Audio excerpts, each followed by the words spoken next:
We were last noting how it is that human speech has become, in the man's secondary, man's intellectual, man's singular world, how speech has become now a kind of third, or those of you that have to, fourth, I was going to say dimension if you're going to include time, but at least consider it this way. It has become the new, once you see it, the new dimension, which is a measurement.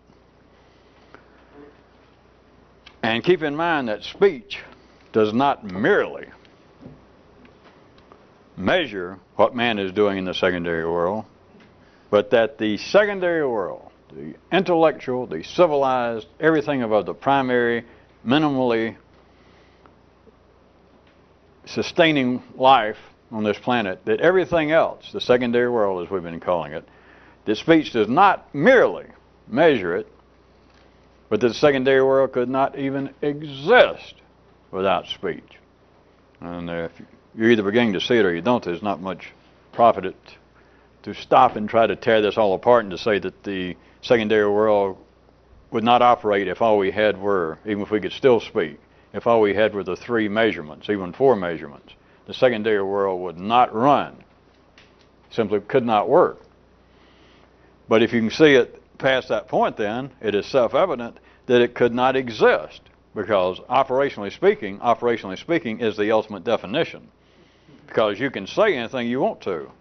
Oh man, all you got to do is have, real loose living lips. I mean, just have lips with no morality, and they'll just say anything, as witnessed by life. And so lips can say anything, but for it to be operationally true, it's got to be operationally true. So, if you can see past the point that the secondary world could not operate without speech, then see that it could not exist without speech. Even though one swallows the other, I was hoping that some of you might, if you needed to slip up on it, because if you could still speak, right quick, what I was trying to get you to see, if we could still speak, if everything was different and yet the same, if you could still speak and yet not speak, and all you had were the 3 dimensions, or even the 4 dimensions that we have, you could not properly measure. That is, you could not properly, adequately run life. It would not do. It would not do to say, all right, it's the most important day in the history of the world that you meet me at the corner of 4th Street and 2nd Avenue, street level, at 3:15 p.m. If it was indeed the most important day on this planet, if it were the crucible of the continuing existence, kiss your papers goodbye, because that won't do. Now, at first you might think, well, that would tell me where to be and when to be. I could move spatially and even temporally, and life would work. Wrong-o. If you believe that, it is though, if you want to see it this way, as though the older 3, or even 4, but the older dimensional measurements are for the primary world, and speech the secondary. There is really no difference operationally once you see it between, I was saying, since everyone speaks of the 3-dimensional world, dimensions and measurements, the way I'm trying to get you to see it now, are no different. There is no distinction operationally, because that's what dimensions are, is a form of measurement. And it goes beyond that, and it does not really go into simply the world of metaphor or symbolism, although ordinary intelligence would think so. It is an operational fact. The dimensions simply measure. That's all it is. The intellect then measures, but it measures in a way that is not spatial, and once you see the intellect operating, which is speech, it is actually beyond time. That none of the old dimensions that are necessary for the primary world would serve the secondary world. It takes speech. There is even a further way to take this.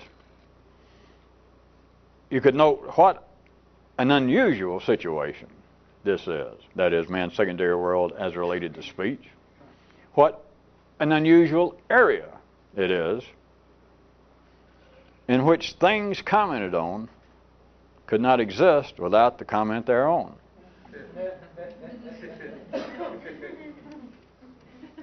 It's nice to hear people get close to the center of the universe. They make real strange noises. I know it sounds like laughter, if they can hear it on the tape, but it's other little squeals that come out. It's beyond the ordinary electromagnetic spectrum. Just trust me, it's there. It's squeals that the astrophysicist with the world's greatest, largest microscope, what do they call it? Telescope, will never experience. They will never experience. Because they can't see it. See, because when you look through a telescope and you think it's a microscope, or vice versa, in other words, you think you're looking, you'll never see it. But consider what a strange area, what a strange situation this be. A land, a place, in which things commented on could not exist without the comment thereon. Those of you with a really sharp mind, now that I think about it, I guess you might look at this as being an expansion, although it is not dimensionally and it is not temporally, but it's a kind of expansion that we even noted last time about in the world, certain areas of subatomic physics, the notation in quantum mechanics that, in a sense, phenomenon does not exist until it's observed, that the observer is tied to it. And I pointed out that that was close, but no chewing tobacco, because observing something is not really it. It has got to be commented on. And you make a grave error if you were attempting to ride the revolution of Santa Fe Trail to say, well, that's just, you're playing with words, because an observation and speech are the same thing. You know, in your horse's dreams they are. Observation is nothing. An observation does not exist. You proved this to me last time. I don't know why we had to go through the same damn thing. You could have the world's greatest observation. You personally, it's yours, you got it. And if you do not tell anybody, what would we call it? How about just, I hate to coin new terms and add to the jargon glut in the world, but how about if we called it non-existent? And you could say, yeah, but I know it. Yeah, but how can you say that you know it without saying it? Well, yeah, but you tricked me. All right, it didn't work until you said it. Now I believe you. I believe that you say you got the world's greatest observation. Yeah, but I have before I told you. Prove it. All right, I just threw that in to sugarcoat some of this. Now back to my description for this evening, which is actually more to the operational point. That was the kind of survey of this strange land, this strange situation, this strange area in which the things commented on would not exist without the comments thereon. And this in no way is limited to, and it's not even necessarily tied to my notation of what they say about certain areas in quantum mechanics. If that hadn't even existed, I just use it as a kind of way to slip you up, to show you that, as always, life lets some of this seep out. Even if that had not happened, this would still be a valid description. But do you see, and it's not just replaying that, it is indeed a strange land compared to the primary realm, that if we could still play the old game and everything be different, and yet most things the same, and we were primary animals, and we could think, and yet we didn't talk, that we had both worlds going, and yet we didn't. It still would never become the civilized world. It would still never become man's singular world. We would not be standing here. We would either all be still swimming around in a swamp, or perhaps you'd be a fancy pair of boots, and I'd be a handbag. I don't want to go into who would have skinned us and done that terrible thing, but that would be the level at which we would still be. And I would appreciate it if no reptiles watching this would write and try and say some word about the obvious superior consciousness of a live reptile as opposed to a handbag. Because I have known some, well, I don't go into it. Don't waste our time, all right? It is beyond this kind of idea of quantum mechanics that I am saying, I am pointing out to you that it's not something specific. It is not something in the world of science, much less subatomic physics. I am talking about the whole area of what man's secondary world is. And the strangeness of the land is far beyond any quantum quirks.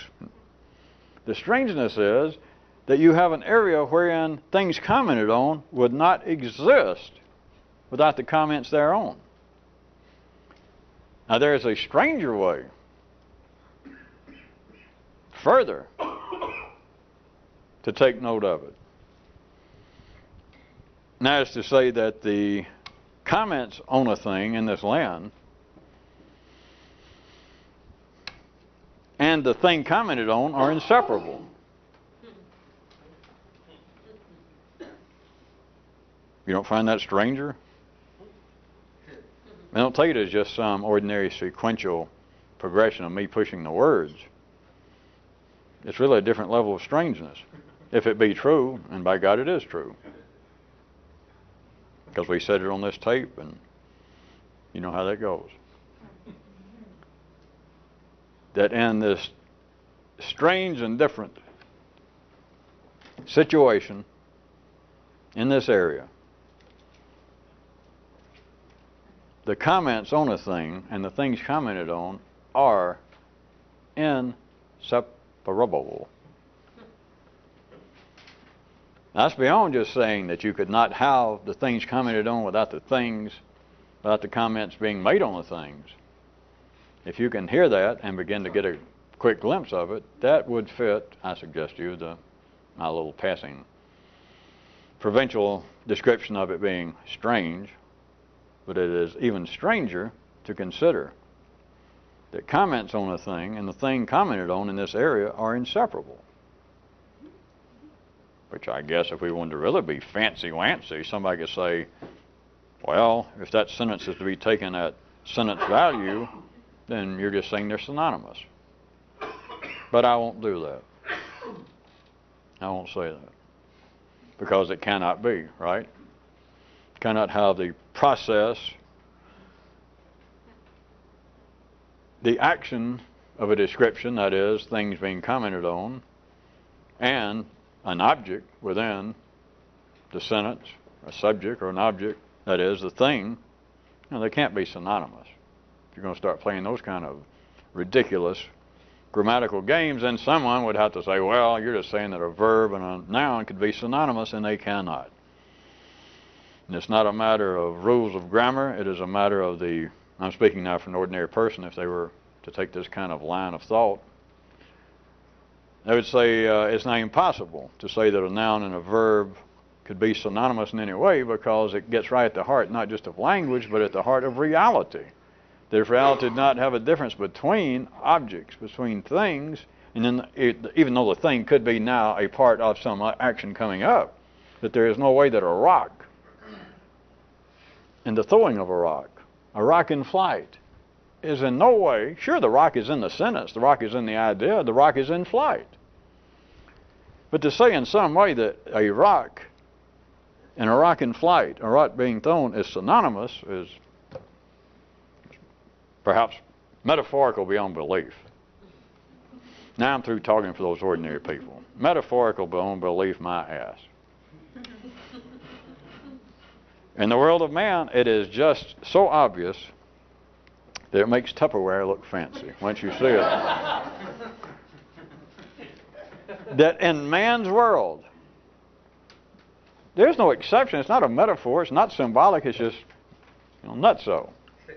It's transdimensional. It's too manifold to fit. But if you begin to see it, as that marching band that used to come through here used to always play about, that sure does answer a lot of questions. And that is that in man's world, in the world that is unique to man, in this finite realm, by anybody's definition, once it's seen, by any lemmings, by any descriptions, by any scientific, religious, cultural, speculative, because the brain cannot get away from it, description of what life is, the singular, the unique life of man, what we've been calling the secondary world, the descriptions of things, the comments of things, and the things commented on are inseparable. Do you know what that would answer? Of course, instead of worrying about answering questions, I'm just using city terminology. What it would do is give you an immediate repainting, or according to how you want to look at it, a stripping of all painting in this box in which you live. Here.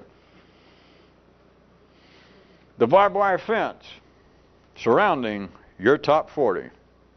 In some of you people's case, I guess it's the bottom 40. But at any rate, your intellectual homestead, your little ranchero, your little brain, and to tell your brain, boy, you live in confines that are as finite as a closet, as a box. And the electromagnetic energy, the electrochemical energy runs through the brain if it took this seriously, and it's as though, as we point out, it runs around the fence, around your property, unfettered, uninterrupted, and it comes back after riding around with a sane, with a reasonable, pertinent, truthful view of you are wrong. Nothing stopped me. Or to take it just the plain old ways, people will say, well, that's ridiculous because I can dream of things that are not possible. I can stand right here and imagine. I know it won't happen, but I can imagine, I can picture myself flying through the air. I can picture myself tap dancing on the sun, as opposed, I guess, to doing the soft shoe. I can picture things. I can picture people I know that are dead, historical figures. I can picture them standing next to me and talking, or maybe posing for a picture. Because I don't know why you don't want your picture with John Locke. He makes my nose look smaller. Well, all right.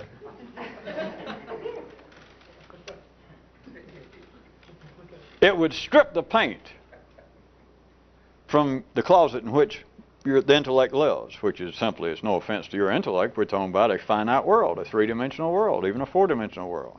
You're talking about what appears to be by any view that ordinary intelligence can take, that you are living in a finite room. To see for yourself that things commented on, which is a secondary world, because you got to remember that there is nothing in the secondary world unless it's commented on. The only things that can exist with no comment are primary. Eating, food, you know, they got as the noun or the verb, it doesn't matter. We're talking about the basic, the older three S's of sex, sustenance, and shelter, just to keep the body alive, if man was still or could live a primary existence. Beyond that, anything else, you simply have to see it. Again, it's real crude, real direct. But beyond that, nothing else exists. Beyond screwing, beyond eating, beyond sleeping, beyond resting, beyond staying alive. Nothing else exists unless you comment on it. And don't say, well, restaurants exist if I don't comment. Don't start playing that. You've got to see the restaurant, the whole, that part of life spectrum as experienced by man would not exist. I'll hint one more time, all the religions, which doesn't prove a lot, but I'm just pointing out that the genes of man still let the information out, they all somewhere start off with the gods going, hey, let me say something. That like the beginning of man's reality is the Word. Is the way it comes out in the English translations of the Judaic-Christian tradition, but it's in Hindu, it's everywhere. That the idea that man did not even start until the gods spoke. And you can say things like, then they had to do things, they had to make him, they had to, say, well, let me dress you, what are you, about a 42 long? All kinds of stuff. But you see, you're way off. You didn't start at the beginning. Nothing happened until, if you're going to take it from the godly view, that kind of old religious view, that until God said, maybe cleared his throat, and, we're the result. But he had to say something, which is to say that man was not man until man said something.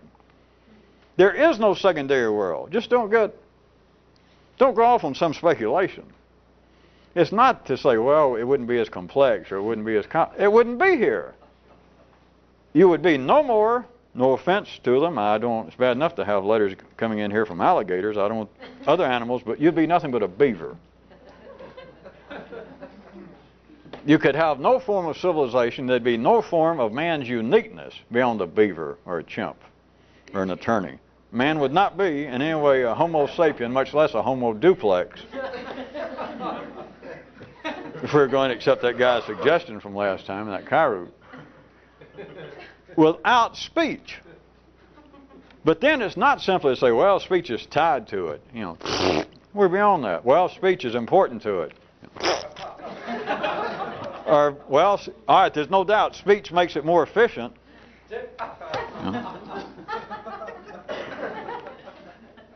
And man's world, everything on this planet, from religion to taxes to automobiles, televisions, anything that is unique to man, the thing, and even if it appears to be a verb, a process, the thing does not exist. It operationally is non-existent without man commenting on it.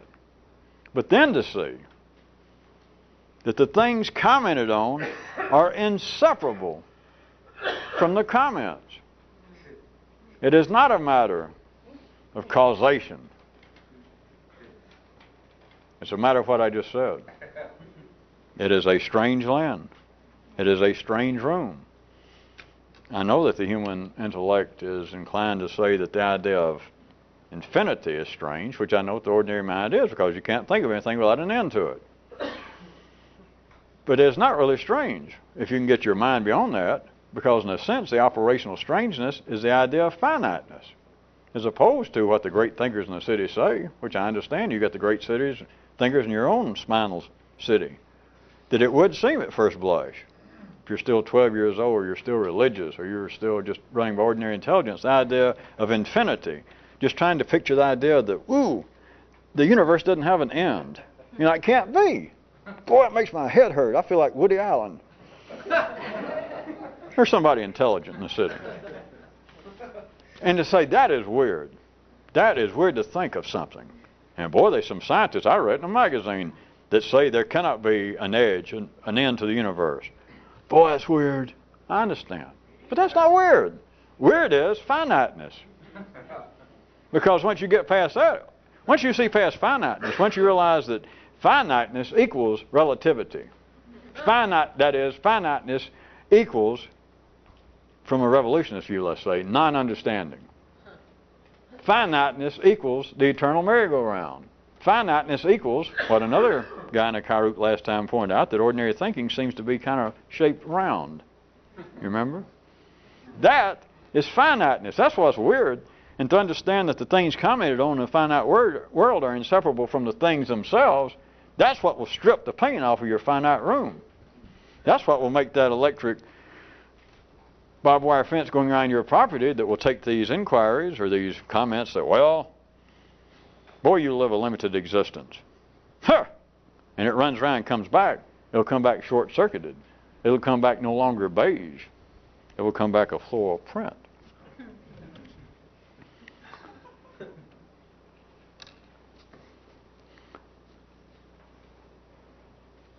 A little bit more regarding sort of what we were talking about in general before and even now, about how talk is its own unrecognized justification, as in the examples we were using last time, all the way stretching from prayer to psychiatric talking analysis treatment. And we were pointing out, without any attack, I could say no attempt to distract from their validity, which is the height of folly, if not presumption, to think that you could detract from that which life is using quite efficiently. But, as I was pointing out, that you could take a quite ordinary view, historically, nothing personally, and say, how is it that men can continue to pursue prayer, for instance, as just being a observable, distinct manifestation, operational in religion, or sort of another version, but more scientific, less spiritual by many people's observation, of psychiatric therapy and treatment. And you could say from anybody's ordinary view, if they could just be cold-blooded, if they could practice intellectual, or if they were intellectually that cold-blooded and non-involved, they could ask themselves, how in the world can anybody who appears to be reasonably sane, still pursue prayer or any kind of analysis when, by their own admission, the people involved, the people running it, if we're presented to them, will admit that it cannot be specifically prescribed. No religion can say, well, now, if you'll do this, if you'll pray exactly like this, the gods will answer. They get right to the edge, and our religions have some kind of basic prayer, that they tell the adherents, this is the way that God told us He wants you to pray. So you mean if I do this if I read the Lord's Prayer, I read this kind of chant to Buddha, and I do it exactly like this, and I get what I want? I get my car fixed without them having to use Bondo? And the heads, the head rabbis and priests and everybody, they can say, no, you got it wrong. You say, wait a minute, I'm going to go through all this, and I'm going to do exactly. You say that God sent this. The God said, pray just like this. If you want something from me, you got to talk like this. You got to have my exact number. It ain't toll free either. It's not an 800, it's a 900, but you got to dial it exactly. You say, all right, if I go to all that trouble, right? You're telling me that you still can't guarantee that He'll answer it? Well, certainly not. Are you an idiot? So think about it. Or psychiatry. If I come here and pay $300 for 50 minutes, and I come here 3 times a week, how soon will I be cured? I'm sorry, we don't talk about how soon you'll be cured. Well, all right. Looking at a actuarial table, I apparently will live, let's say, statistically speaking, another 30 years. By then I'll be fine, right? Well, now I can't guarantee that. Wait a minute. You mean I'm going to spend damn near $1,000 a week coming here? Well, all right, within 30 years I'll be so much better, I won't even care about the word cured, right? Well, wait a minute. You mean I could come here and spend $900 a week and not get any better? Well, and you think, well, the same person would have to go, wait a minute. Have you got a brother that's a priest? You're beginning to look familiar to you. Did you used to be a priest before you grew this beard? And at any rate, it is simply that you have these manifestations that cover the complete spectrum, the complete surface of this planet historically and dimensionally.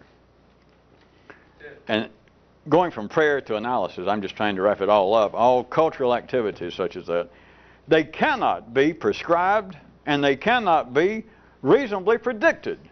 Nobody knows. The people involved will admit. It's a form, something else we can go into some other time, but it's a form almost of admitting a kind of ignorance, which then seems to be a stronger foundation of one's intelligence. That is, a psychiatrist would say, well, now I'm sorry. If you want a psychiatrist who's going to guarantee results, you need to be one of those Kmart psychiatrists. You need to find Pig Meat Markham or somebody going to give you a discount. Because I graduated from such and such school. I am a member of such and such, and we do not guarantee results. Right? In other words, I don't know what I'm doing, is what he's saying. Or a priest says, now wait a minute, you might want one of these, some kind of nut out there in the park carrying around a sign that says that God talks to him. Now those kind of people, you go give them $1 or buy them a meal, and they'll say, yeah, I'll guarantee to, heal your genital warts. Is that band still playing? But it is like in the city, a form of admitting ignorance is like a further evidence of my intelligence. That a psychiatrist would say, an intelligent psychiatrist would be, one definition would be, that no, I cannot guarantee results. I can't predict how this will work. I don't have any idea what will happen if you come here and pay me $900 a week and lay there and talk or don't talk. I have no idea. In other words, just extreme ignorance, or a priest. No, you can do this. God told us to pray like this and do it. I'll help you. I'll stand here. I'll help you memorize it. But I've got no idea. I've been in this priest business for 70 years. There is no telling whether your prayer is going to be answered or not. None. I'd be an idiot. And that passes for, well, now wait a minute. Now I got a real priest. I don't have some, cut rate priest. I don't have somebody that graduated from the Superman School of Theology at night. Think about it. But at any rate, back to the point. The general point.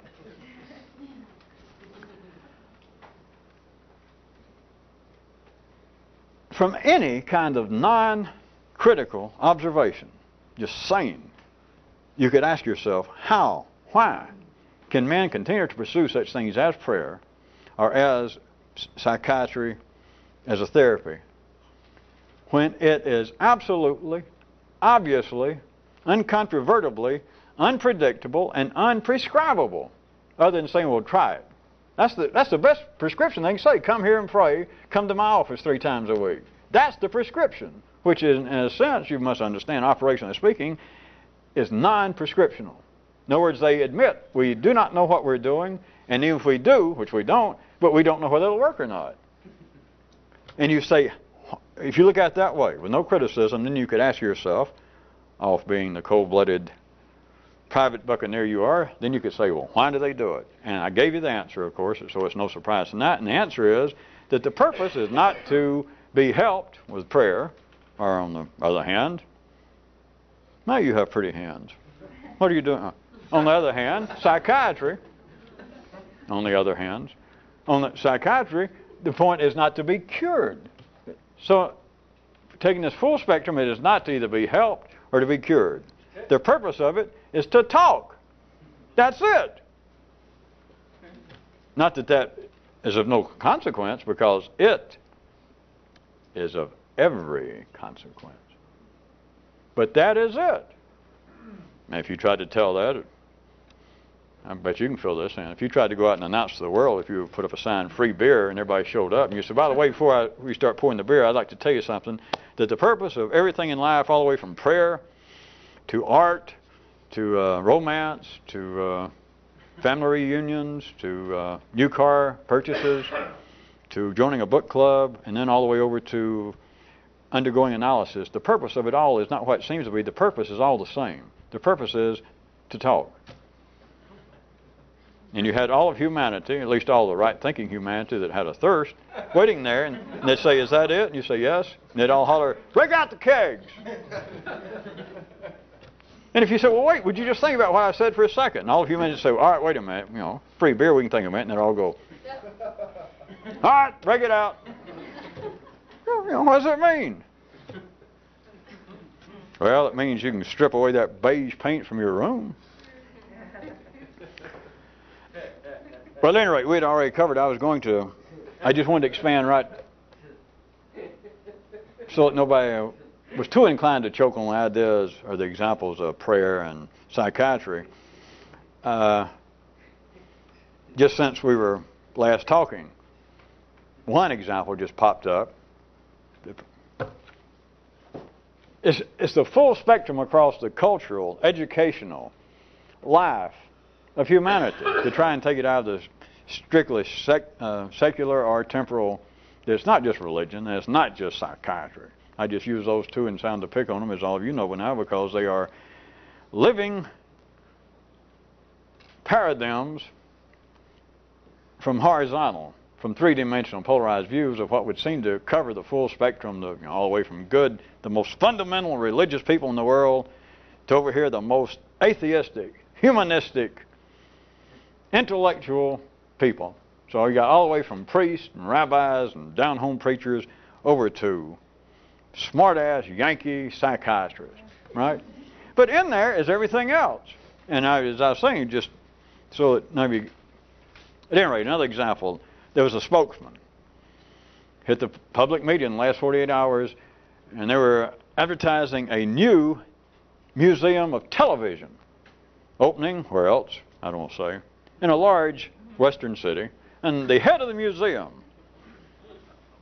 stated, after they went through all the other stuff, and it's kind of the wrap-up of the little item, he went, yes, he was very proud of it. He should be. It's a hobby. And he says, if we want to know, he was speaking, this is in America, it doesn't matter, but he says, if we want to know about ourselves in the 50s and the 60s, this is the place to come to.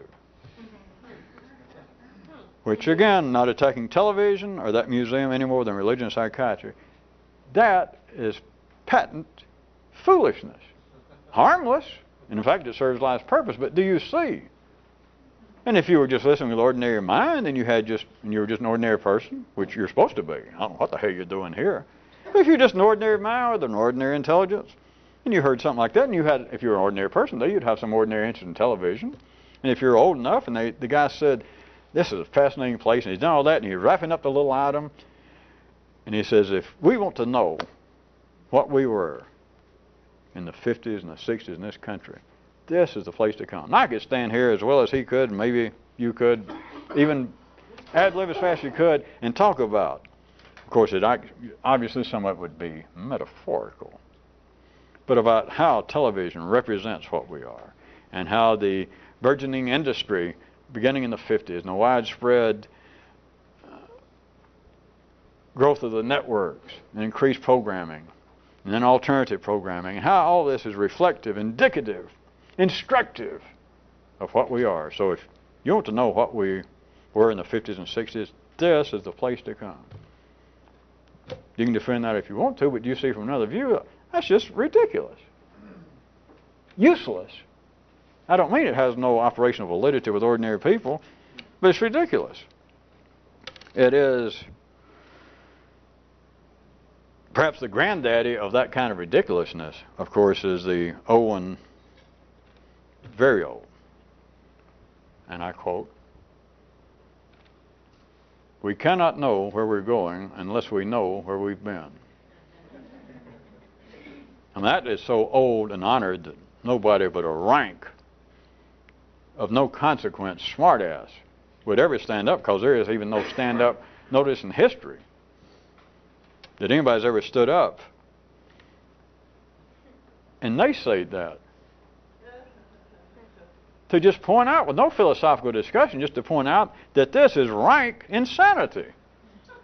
Why are you saying this? Somebody says to Aristotle, or Alfred North, Blackhead, Pimple Brain, whoever he was. Don't you philosophers write me. We cannot know where we're going if we do not know where we've been. And people take notes. History takes notes. Because I don't want to tell you how laugh stands outside the classroom it runs and watches humans take notes and laugh going. We cannot know where we're going unless we know where we've been. Are you crazy? I mean, it'd be bad enough if somebody said that, which they did. It'd be bad enough if a lot of people remembered that, which they have. It'd be bad enough if somebody said that and a lot of people remembered it and a lot of people took it quite seriously, which they do. Which it'd be bad enough if this has now become part of the intellectual structure of the entire intellectual, singular, secondary world of man, which it is. And I ask you one more time, do you see that, what more can you call this other than ridiculous? Nuts! Are they going? You're going to get on a bus or get in your car to go somewhere, and your wife or your partner says, "Well, the festival is in Baltimore. Where are we going?" "Well, we can't know where we're going unless we know where we've been." What?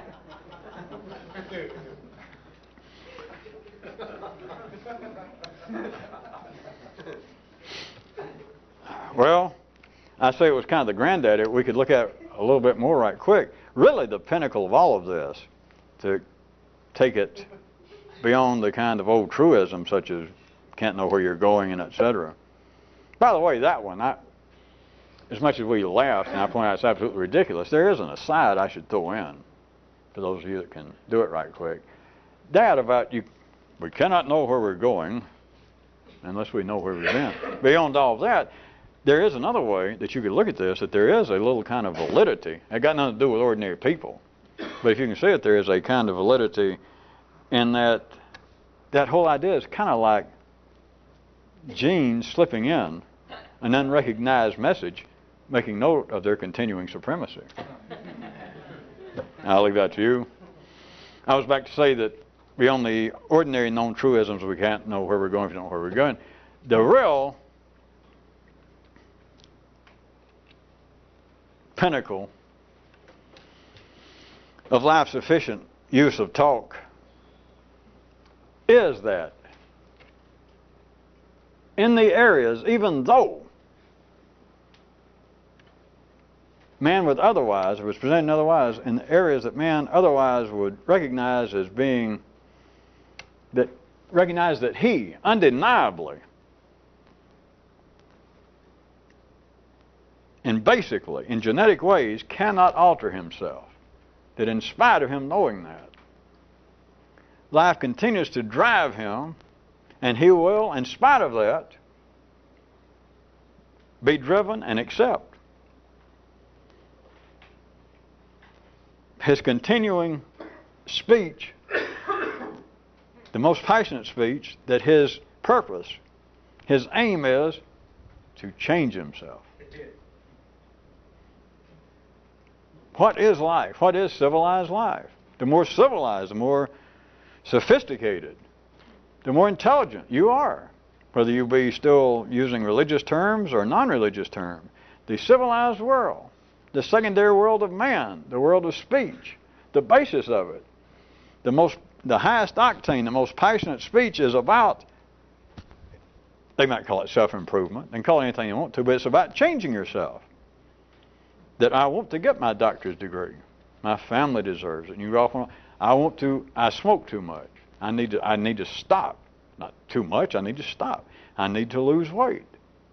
I need to sleep more. I need to watch TV less. I need to spend more quality time with my children.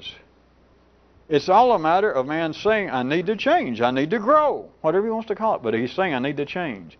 This in spite of the fact that just presented just slightly differently to any sane human.